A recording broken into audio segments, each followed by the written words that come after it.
Hello there and welcome back. Today we're going to take a look at the Moodle sharing cart block, which is immensely useful and a great time saver. So what we're going to do now is just a quick look at my most populated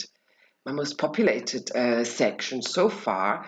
Okay, truth is, most of the content here is kind of more place marking than valuable content that I would necessarily keep, but still it's inspiring me and giving me suggestions for items that I would want to develop and have as a permanent real piece of content in my final course. Okay, so one of those things is this course diary activity. So I like this as it is. This is fine as it is. It's an actual Moodle activity where it's set up like a diary, where it's easy to add in entries.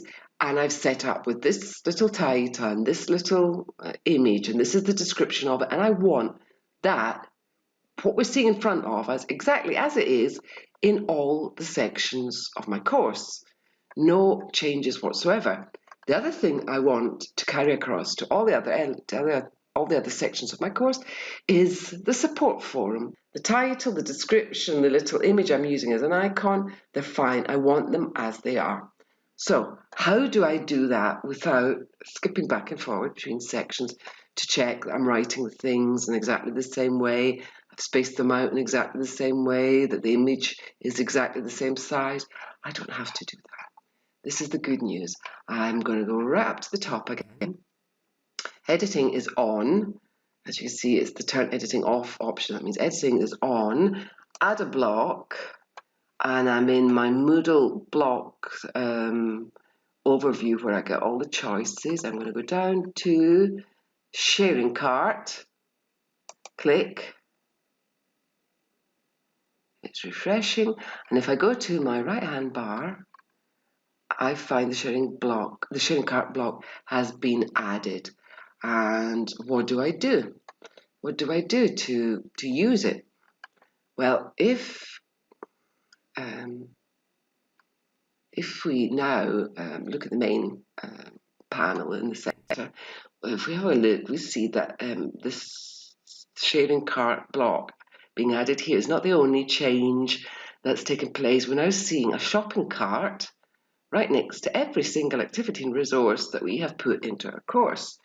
So what we're going to do is scroll down to the items that we want. Course diary was the first one. I hit shopping cart, confirm, and there we go. The course diary has been added to the sharing cart. I also want my support form. Hit shopping cart, confirm, and now the full title here, Introduction, Concepts and Culture Support Forum, but that is the support form. It has been copied into the sharing cart. Now, how does this help us?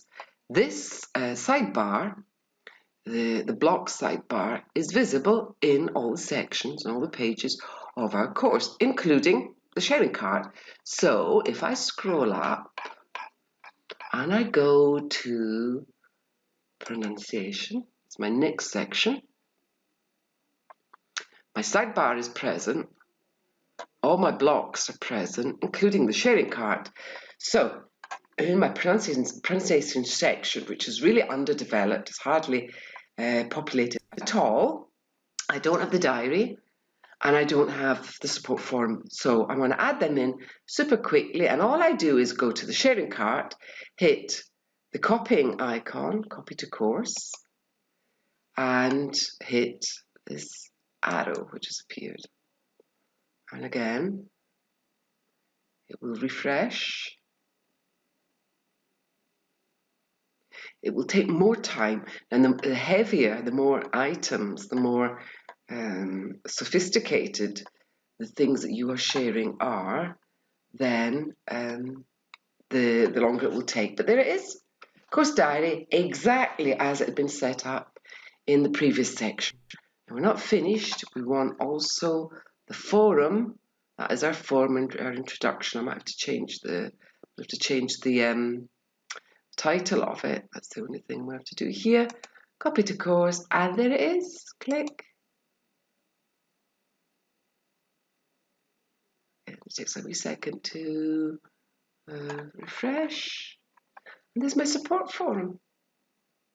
Now, as you can see, I can even copy sections, entire sections as they are. I would imagine, I'm not going to try doing that because I suspect copying a section which is populated, like for example my introduction one, might take a bit of time. Also, I really don't need to be copying sections as they are. It's items, specific items that I'm interested in. Now within the sharing cart, you also have you have a settings option. You can hide the sharing cart block, as you can see, but I would point out that your students will not be able to see it. You can alter permissions here, and if you're not entirely sure what the setup of the permissions is, you could click here. As you could see, the only people with permission is the organizer of this course and me. So we're okay. We're absolutely fine. I might, I guess, be a bit neurotic, but before actually launching my course, I might want to check permissions before letting my students at it. Just go back and have a wee look. Let's have a look at configure sharing cart block. This allows me to decide where it shows up, any page, any course page, or any main page of a course. Whatever, right, top, bottom, that's positioning, and so is this. They talk about weight, but in actual fact, it's the order, what I would call the order of the